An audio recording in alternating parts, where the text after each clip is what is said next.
성도 여러분, 밤새 안녕히 주무셨습니까? 오늘도 복된 새하늘이 밝았습니다. 함께 찬양드리며 하나 배배자로 나가겠습니다. 19장 예전 찬송 44장입니다. 찬송하는 소리 있어 19장 찬양드립니다.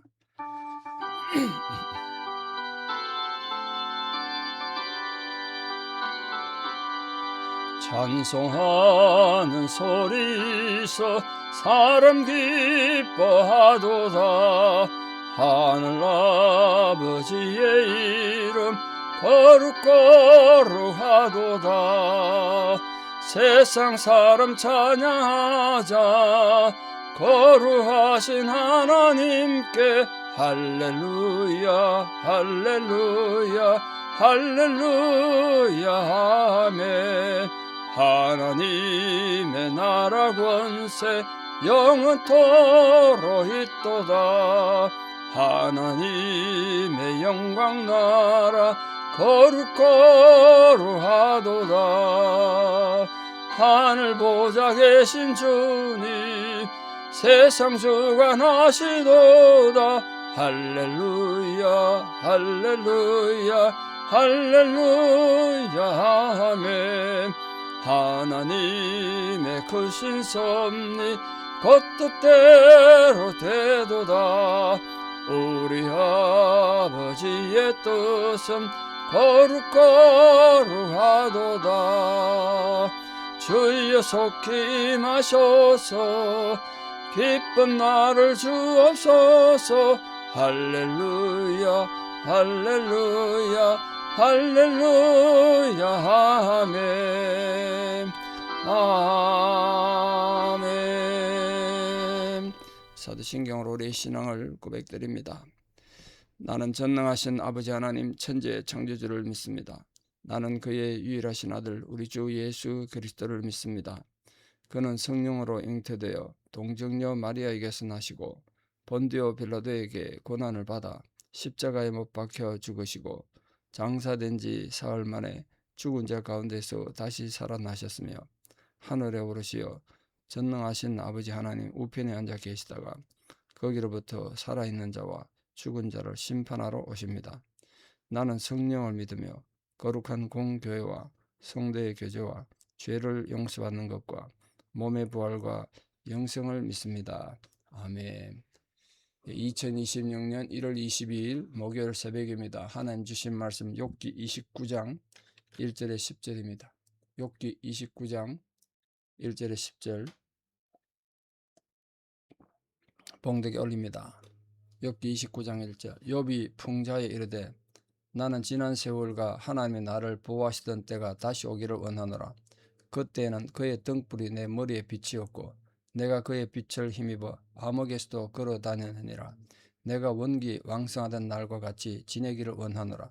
그때는 하나님의 내 장막에 기름을 발라 주셨도다. 그때는 전능자가 아직도 나와 함께 계셨으며 나의 젊은이들이 나를 둘러 있었으며 저절로 내 발자취를 씻으며 바위가 나를 위하여 기름 시내를 쏟아냈으며 그때는 내가 나가서 성문에 이르기도 하며 내 자리를 거리에 마련하기도 하였느니라. 나를 보고 젊은이들은 숨으며 노인들은 일어나서 서며 유지들은 말을 삼가고 손으로 입을 가리며 지도자들은 말소리를 낮추었으니 그들의 혀가 입천장에 붙었느니라. 아멘. 이제 욥기에서 욥의 마지막 변론, 마지막 말이 이제 29장 3장에 나오게 되겠습니다. 오늘 특히 본문에서는 욥이 예전에 자기가 누렸던 번영에 대해서 얘기하고 있습니다. 번영을 회상합니다. 당시 문화와 또 상당한 문화 생활을 누리던 그런 내용으로 또 알 수 있는 욥기 당시에 세상이 어떻게 돌아갔는가도 간접적으로 알 수 있는 중요한 본문입니다. 자, 여기서 과거를 회상함에 있어서 성도들도 과거를 추억하고 내가 과거에 어땠는데 이렇게 생각하기도 하잖아요. 그게 신앙생활에 도움이 될 수도 있죠. 과거에 하나님과 아름다운 관계 열심히 신앙생활했던 거 추억하면 신앙생활에 도움이 될 수 있습니다만 자칫해서 지금 현재를 부정하기 위해서 과거에만 회상하는 이상주의에 빠지지 않도록 조심해야 되죠. 매일 앉아가지고 지금 현재는 원탄하고 원망하고 한탄하면서 내가 과거에는 한국에 있을 때는 이런 식으로 잘못 생각하면 개인의 영성에도 안 좋고 정신 상태에 굉장히 안 좋은 문제를 일으키죠. 그리고 부유함으로 인해서 다른 사람들이 자기에게 취했던 태도를 회상하는, 내가 예전에 꽤 잘 살았다는 거예요. 동방의 거부였잖아요, 욥이. 그 남들이 자기를 대우하고 이런 것에 과거 지향에 빠지지 말고 또 현재 삶을 회피하려는 태도는 비극적 결과를 가져오니까 조심해야 되겠죠. 물론 욥이 뭐 그런 건 아니라고 생각합니다. 하나님을 믿는 사람들은 성도라는 것, 믿음이라는 건 과거를 묻어두고, 과거는 흘러갔잖아요. 어떻게 하겠어요? 현재에 감사하고 미래를 향하여 나아가는 그런 적극적인 신앙이 되어야 되리라 생각합니다. 이 감사와 소망이 없으면 올바른 신앙을 할 수가 없죠. 자, 오늘 욥이 어떻게 자기 상황을 얘기하나 보십시오. 자기 욥이 넋두리처럼 지금 하고 있는데, 넋두리처럼 자기 소원을 지금 얘기합니다. 2절에 자기 과거에 하나님이 보호해 주셨던 정말 부자하고 자식도 10명이나 있었던 그때를 기억하고 그때를 지금 동경하고 있습니다. 물론 욥은 자신이 처했던 환경에 대해서 불평하기보다는 과거에 자기와 함께 하셔서 자신의 모든 삶을 돌아봐 주시고 지켜주셨던 하나님 그 축복에 마음을 집중시키고 있습니다. 그 믿음 잃지 않으려고 지금 몸부림치는 게 아닌가 생각합니다. 그게 참된 신앙이겠죠. 내가 지금 현실이 아무리 힘들고 어려워도 하나님이 나에게 얼마나 많은 사랑을 베풀어 주셨는데, 하나님께서 나에게 얼마나 많은 복을 주셨는데, 그래서 내가 여기서 무너지면 안 되지, 이렇게 생각하는 그 신앙, 그걸 지금 말합니다. 그런 부분에서 욥이 지금 자기 과거에 번성했던 때를 추억하는 게 아닌가 생각합니다. 물론 현실을 부정하고 과거에 매여 있기 위해서 과거에 번성했던 것만 떠올리며 거기만 젖어 사는 건 절대로 조심해야 될 부분이죠. 잘못하면 우울증 옵니다. 그럼 우리들은 어떤 역경에 처해서라도 하나님을 저버리는 어리석음을 범하지 말고 오히려 하나님과 그 은혜를 바라보는 그런 삶의 모습을 살아야 되지 않겠는가 생각합니다. 그때 이 욥이 굉장히 중요한 얘기를 합니다. 3절 보시면, 그때는 그의 등불이 내 머리에 비추었고 내가 그의 빛을 힘입어 암흑 속에서도 걸어 다녔느니라. 자, 여기 등불은 뭘 의미할까요? 등불. 일반적으로는 생명과 번영을 상징합니다만, 특히 이 본문에서는 진정한 행복이나 또 하나님의 인도하심 이런 걸 나타내는 게 아닌가 생각합니다. 하나님께서 우리들을, 인간을 축복하실 때는, 또 하나님의 모습을 드러냈을 때는 등불을 켠다고 말씀하시고, 반대로 하나님께서 은총을 거두실 때 하나님 떠나가시는 건 등불을 끄신다, 이렇게도 표현하고 있습니다. 앞에 나왔던 표현들입니다. 사실 인간이 걸어가는 흑암의 길, 이 인생의 고난의 길을 걸어가기 위해서, 안전하게 걸어가기 위해서는 진짜 안 꺼지는 영원한 등불이 필요하죠. 인생이 밤길인데요. 그래서 시편 119편 150 말씀에 유명한 말이 있지 않습니까? 하나님 말씀을 가르쳐 주의 말씀이 내 길의 등이요 내 발의 빛이니이다. 그러니까 우리가 정말 오늘도 하나님의 말씀을 우리 삶의 등불로 삼고 하나님 말씀이 우리 생명을 인도하는 빛으로 삼고 살아야 된다. 그걸 지금 욥이 고백하고 있는 겁니다. 그래서 하나님을 등불로 또 고백하는 거예요. 자기가 지금 너무 힘드니까, 인생이 얼마나 깊은 어둠을 맞이했습니까, 욥이? 그 속에서 자기 예전에 하나님의 사랑을 입었던 그때 하나님을 생각하며 하나님이 나의 다시 빛이 되어 주시기를 바라는 겁니다. 우리도 날마다 어둠의 길을 걸어가도 또 그 어둠에서 벗어나거나 또 어둠을 이기기 위해서 생명과 또 하나님 은혜를 맛보기 위해서 우리 진짜 빛이 되신, 말씀의 빛이 되신 하나님을 묵상하며 오늘도 말씀을 우리 빛으로 삼아서 하나님 앞에 나아가고, 또 그 말씀의 등에 우리 자신을 비추어서 올바른 길을 선택하고 승리의 길을 걸어가는 우리 모두가 되기를 축복합니다. 자, 4절 이하에 보시면, 내가 원기 왕성하던 날과 같이 지내기를 원한다, 그렇게 말합니다. 원기 왕성하던 날. 그 욥도 한참 젊을 때 있지 않겠습니까? 원기 왕성하던 때가 있었겠죠.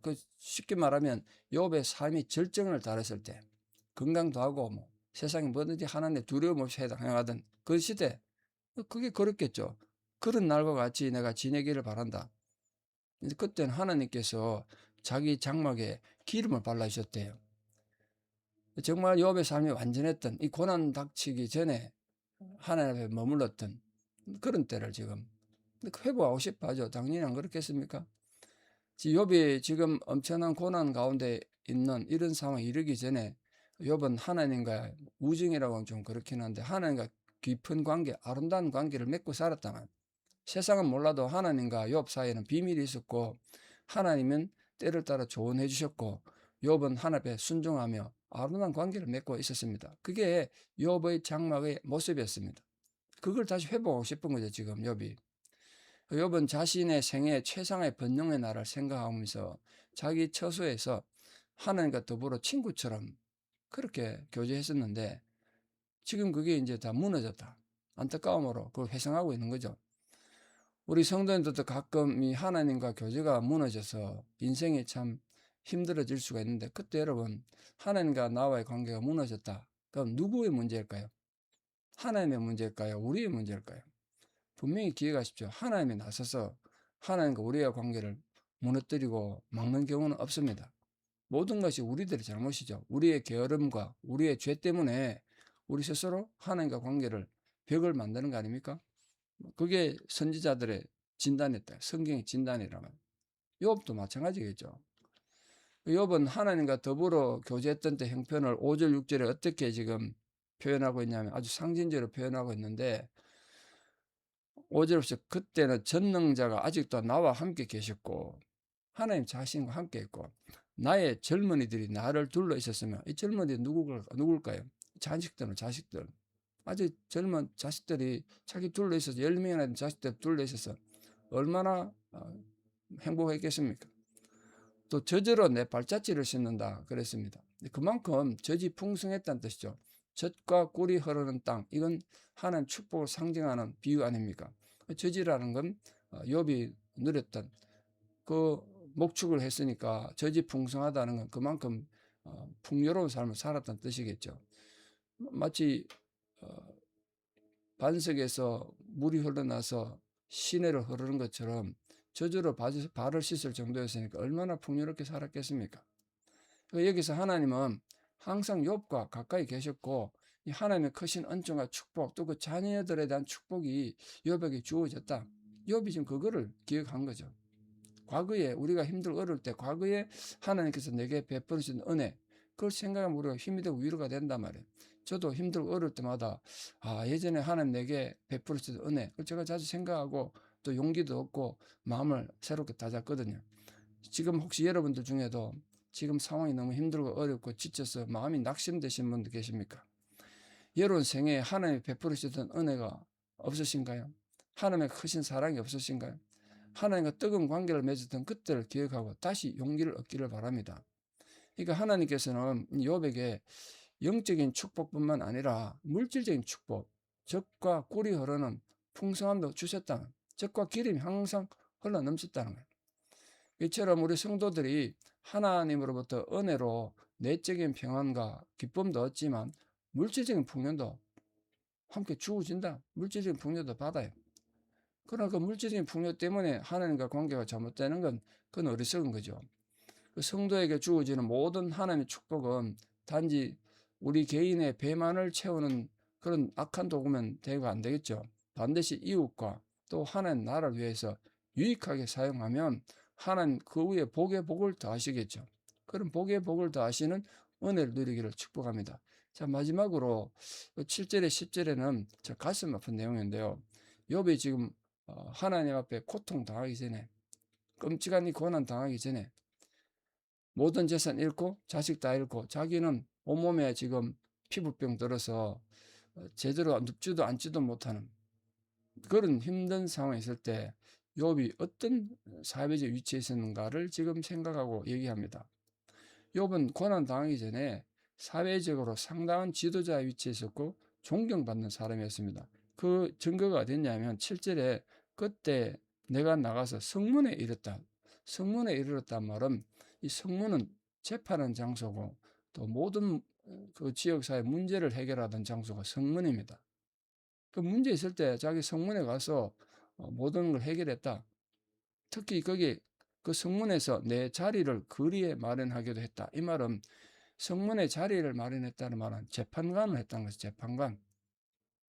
그 성문에서 재판을 했거든요. 거기 자리에 앉았다는 건 이 그만큼 욥이 사회적으로 인정받고 지도자로서 재판관으로서 인정했다는 사역했다는 거예요. 고대 사회의 지도자의 가장 중요한 요점은 재판하는 권한이거든요. 욥이 그 정도로 그 사회 지도자였다는 거예요. 그러니까 어땠나 보십시오. 남녀노소 지위고하를 막론하고 욥에게 존경을 표했다는 거 아닙니까? 8절에 보니까 나를 보고 젊은 이들은 숨고 노인들은 일어서고, 젊은이들은 재판관이고 사회 지도자인 욥을 보니까 너무 그 권위에 눌려가지고 몰래 숨기도 하고, 연세 많은 사람들도 욥의 권위를 인정해서 존경의 표시로 일어섰다는 거예요. 우리 손님 보고 어른 오시면 앉아있다고 일어서지 않습니까? 그렇다는 겁니다. 또 유지들은, 동네 유지들, 잘 나가는 사람, 지도자들은 말을 삼겠다. 손으로 입을 가렸대요. 말 함부로 하면 안 된다고 생각해서 욥 앞에 그만큼 조심했다는 거예요. 지도자들은 말소를 낮춰. 지도자들이 혀가 입천장에 붙었대요. 뭐 세상의 지도자들이 할 말이 얼마나 많겠습니까만, 욥의 지혜와 욥의 그 영적 권위에 주눅들어서 지도자조차도 입천장에 혀가 붙어버렸대요. 그만큼 할 말 없었다. 그만큼 존경과 신뢰받는 사람이었다. 그러니까 이런 욥의 이 존경스러운 태도, 얼마나 욥이 태도가 아름다웠으면 그렇게 존경받았겠습니까? 오늘날 우리 교회가, 우리 성도님들이 세상에서 이런 욥이 신뢰받고 존경받았던 그런 아름다운 사람으로 세상을 살기를 바라요. 여러분이 처해 있는 모든 상황에서 정말 사람들이 함부로 말하지 않고, 여러분 우리 신앙을 존중하고 우리 인격을 존중함으로써 하나님 앞에 거룩한 백성으로, 또 궁극적으로 우리의 그런 신뢰받는 모습을 통해서 하나님 이름이 영광을 받으시는 은혜가 오늘 하루에도 충만하기를 축복합니다. 기도드리겠습니다. 아버지 하나님, 오늘 욥의 간증을 통하여서 우리가 과거에 하나님 앞에 받았던 하나님의 은혜를 묵상하는 것이 우리 신앙에 도움이 되고, 때로는 고난과 혼란을 이기는 힘이 되는 것을 깨닫습니다. 오늘 저희에게도 하나님께서 분명히 베풀어 주셨던 위대한 사랑과 은혜가 있는 줄 믿습니다. 우리 모든 성도님들이 자신이 받았던, 또 받아 누렸던 하나님의 은혜를 묵상하고 그 은혜에 힘입어 다시 용기를 가지고 삶의 고난과 혼란을 이겨내는 감동이 있게 하여 주시옵소서. 특별히 우리가 하나님 백성으로서, 예수 제자로서 세상 사람들에게서 성문에 나아가고 성문에 앉을 때 세상 사람들이 존경하고 신뢰하고, 또 세상 사람들이 우리의 영적 권위를 인정하여서 함부로 대하지 않도록, 함부로 말을 놀리지 않도록 우리가 영적으로 권위자로서 세상에서 인정받는 자 되기를 바랍니다. 요즘 세상은 교회가 세상에서 지탄의 대상이 되고 비웃음거리가 되는 안타까운 상황을 우리가 바라봅니다. 그러나 부디 하나님께서 우리 모든 성도님들이 처해 있는 상황에 은혜 주셔서 우리가 오늘 이 하루를 살아가는 동안에도 세상 사람들에게 존경과 권위를 가지고 살아가는 거룩한 백성도 다 되게 도와주시옵소서. 이제는 우리 주 예수 그리스도의 은혜와 하나님 아버지의 만극하신 사랑과 성령님의 위로 교통 역사하심이 오늘 또 우리가 살아가는 모든 삶의 상황 가운데 있어 또 하나님께서 우리 자녀들에게 베풀으시는 그 놀라운 축복의 약속을 굳게 붙잡고 믿음으로 승리하는 세상의 아름다운 향기가 그리스도의 향기로 살아가기를 결단하는 성도님들의 아름다운 신앙의 고백 위에, 또 우리 사랑하는 모든 자녀들 삶 위에, 또 그들이 처해 있는 형편 위에 지금도 하나님 도움이 절실히 필요한 고난당한 자들, 또 수술해야 되는 힘겨운 상황에 있는 분들, 또 자녀들의 아픔을 놓고 간절히 기도하는 그 부모님들 애타는 마음 위에 이제부터 영원토록 함께 하셨기를 간절히 축원하옵나이다. 아멘. 예, 여러분 이 하루도 믿음으로 동행하시고 하나님의 권위를 나타내는 복된 하루 되기를 축복합니다. 감사합니다.